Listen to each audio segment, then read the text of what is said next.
Regular आएंगे तो ठीक रहेगा, कुछ ना कुछ नया चीज सीखेंगे, इसके बारे में जानकारी मिलेगी। मान लीजिए कि दिन गैप करोगे तो क्या समझ देख लो, बता रहा आज नया टॉपिक स्टार्ट कर रहा है त्रिभुज में, ठीक है ना, यानी कि समरूप के बारे में बताया, समरूप के बारे में बताया, ठीक है ना।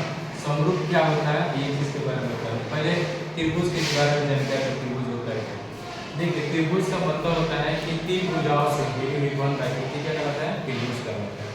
तो तीन भुजाओं से घिरी हुई बंद आकृति त्रिभुज कहलाता है। AB और BC और SCA क्या है, एक भुजा है जो तीनों भुजाओं से घिरा हुआ है, जिसको हम बंद करके एक त्रिभुज का निर्माण करते हैं। तो त्रिभुज में कितने टाइप्स होते हैं, मैंने त्रिभुज के क्या क्या होते हैं, क्या क्या चीज़ नहीं होते उसके बारे में देखो। त्रिभुज के तीन भुजा होती है, AB हो जाएगा, BC हो जाएगा और CA हो गया, ये भुजा हो गई। उसके बाद त्रिभुज के तीन कोण होते हैं, ये कोण और ये कोण, कोणे हो गए, कोण B हो गए, कोण C हो गया, ये आपका कोण हो गया। और त्रिभुज के कितने शीर्ष होते हैं, तीन शीर्ष होते हैं, A, B और C हो गया। और त्रिभुज के तीन पृष्ठ होते हैं जो कि उसका एक सतह होता है, ठीक है ना। तो AB, BC और C का एक सतह होता है। और त्रिभुज का अगर स्ट्रक्चर जाना जाए तो त्रिभुज के तीनों अंतः कोणों का योग कितना होता है, 180 होता है। तो A कोण, A कोण, B कोण, C कोण, इनका जो योग होता है 180 अंश के बराबर, ठीक, किसके बराबर, 180 अंश के बराबर। बट उसके बाद देखिएगा, अब त्रिभुज के स्ट्रक्चर जान लीजिए, त्रिभुज के हिस्सा क्या होता है, त्रिभुज का पृष्ठ क्या होता है, त्रिभुज का कोण क्या होता है, और त्रिभुज का क्या होता है, सतह क्या होता है, वो चीज जान लीजिए।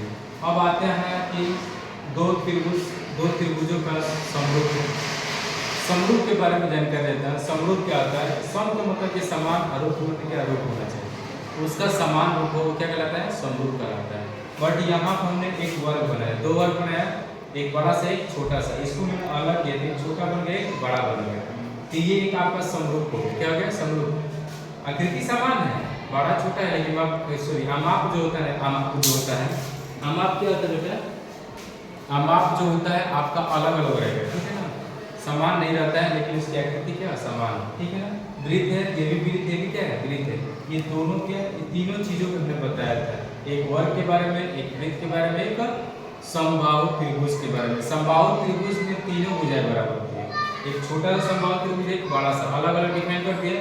ये बताइए जो हमने समान आकृति के रूप में बताया था, अमाप भी क्या था, अलग अलग था, तो ये समरूप कहलाता है, क्या कहलाता है, समरूप। और समरूप में कुछ स्ट्रक्चर भी होते हैं जो जिसके बारे में जानकारी दे रहा हूँ, तो मैंने नोट्स में लिखवाया हूँ, आप लोग को ध्यान दीजिएगा कि सभी सर्वांशम आकृति समरूप होते हैं, परंतु समरूप आकृतियां सर्वांशम नहीं होते। बट देखिए आपका जो सर्वांशम होगा वो समरूप हो सकता है, लेकिन समरूप आकृति जो होता है सर्वांशम नहीं होता। क्यों, क्योंकि समरूप में क्या होता है कि त्रिभुज एक छोटा एक बड़ा होता है, लेकिन सर्वांशम में क्या होता है, समान आकृति होना चाहिए, एक जैसा होना चाहिए।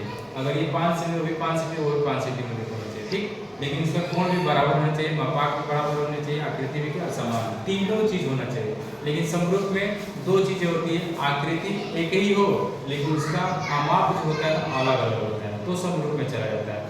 सर्वांशम समरूप हो सकता है, लेकिन समरूप सर्वांशम नहीं हो सकता है। सर्वांशम का प्रतीक क्या होता है, ये सिंबल आता है, यानी कि इसमें 3 कैटेगरी दिया गया था, एक कोण और एक भुजा और उसके बाद अमाप।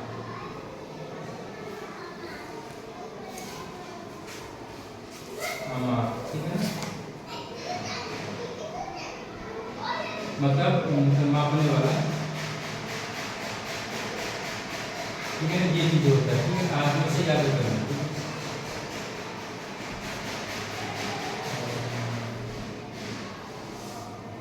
ठीक है ना। अमाप होता है, ये चीजें होती है, 3 चीजें आप लोग के भुजा, कोण और भुजा और अमाप क्या कहते हैं, अमाप जो हो बराबर होना चाहिए, ठीक। और समरूप में क्या होता है, अमाप अलग अलग रहता है, आकृति एक जैसा होती है। अब इसके बारे में देखो बता दे रहा है समरूप, ये सर्वांशम का प्रतीक हो गया। समरूप का प्रतीक क्या होता है, ये ठीक है ना, एक सैंपल टाइप होता है।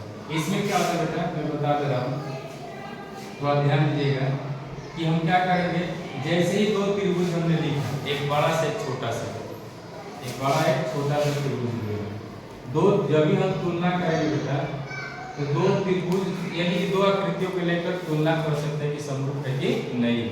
तो समरूप कैसे पता लगाएंगे? कोण से और भुजाओं के अनुपात से, ठीक। तो इसमें देखा जाएगा समरूप के बारे में बता रहे हैं। देखिए कोण ए बराबर पी क्यू आर, कोण ए बराबर कोण पी, उसके बाद कोण बी बराबर कोण क्यू, उसके बाद कोण सी बराबर कोण आर, ठीक।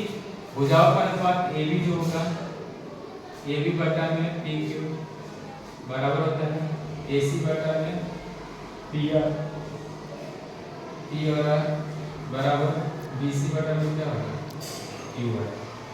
कोण और भुजाओं का अनुपात बराबर हो तो क्या कहलाएगा? समरूप। क्या कहलाएगा? समरूप। और समरूप का जो फर्क क्या कहते हैं प्रकृति होता है, समरूप का जो प्रकृति होता है, समरूप को व्यक्त करने, समरूप को व्यक्त करने के लिए, व्यक्त करने के लिए ये आपका ठीक है ना। समरूप को क्या कहते हैं? समरूप को व्यक्त करने के लिए ये सिंबल का प्रयोग किया जाता है। तो आपका समरूप में पता चल गया कि समरूप में भुजाओं भुजा क्या है और उसका भुजाओं का अनुपात बराबर होना चाहिए, उसका कोण भी क्या होना चाहिए? बराबर होना चाहिए। और जो उसका मापांक होना चाहिए वो अलग अलग, वो आवश्यक नहीं कि समान हो सकता है कि नहीं हो सकता। ये तो जाहिर सी बात हुई कि समरूप में अमाप क्या कहता है? अमाप जो होता है अलग अलग होता है, लेकिन सर्वांशम में अमाप समान होना चाहिए, आकृति भी समान होना चाहिए और समरूप भी क्या उसकी भुजाओं का अनुपात भी क्या होना चाहिए? बराबर होना चाहिए। यही आपका एक स्ट्रक्चर बताया। इस पर एक प्रमेय आएगा, पहला प्रमेय दूसरा प्रमेय। उसी तरह हम क्या करें? दो आकृतियों को लेकर एक स्ट्रक्चर बताया जाएगा, समरूप बताया जाएगा कि है कि नहीं, ठीक है ना। अब चलते हैं अपने एक्सरसाइज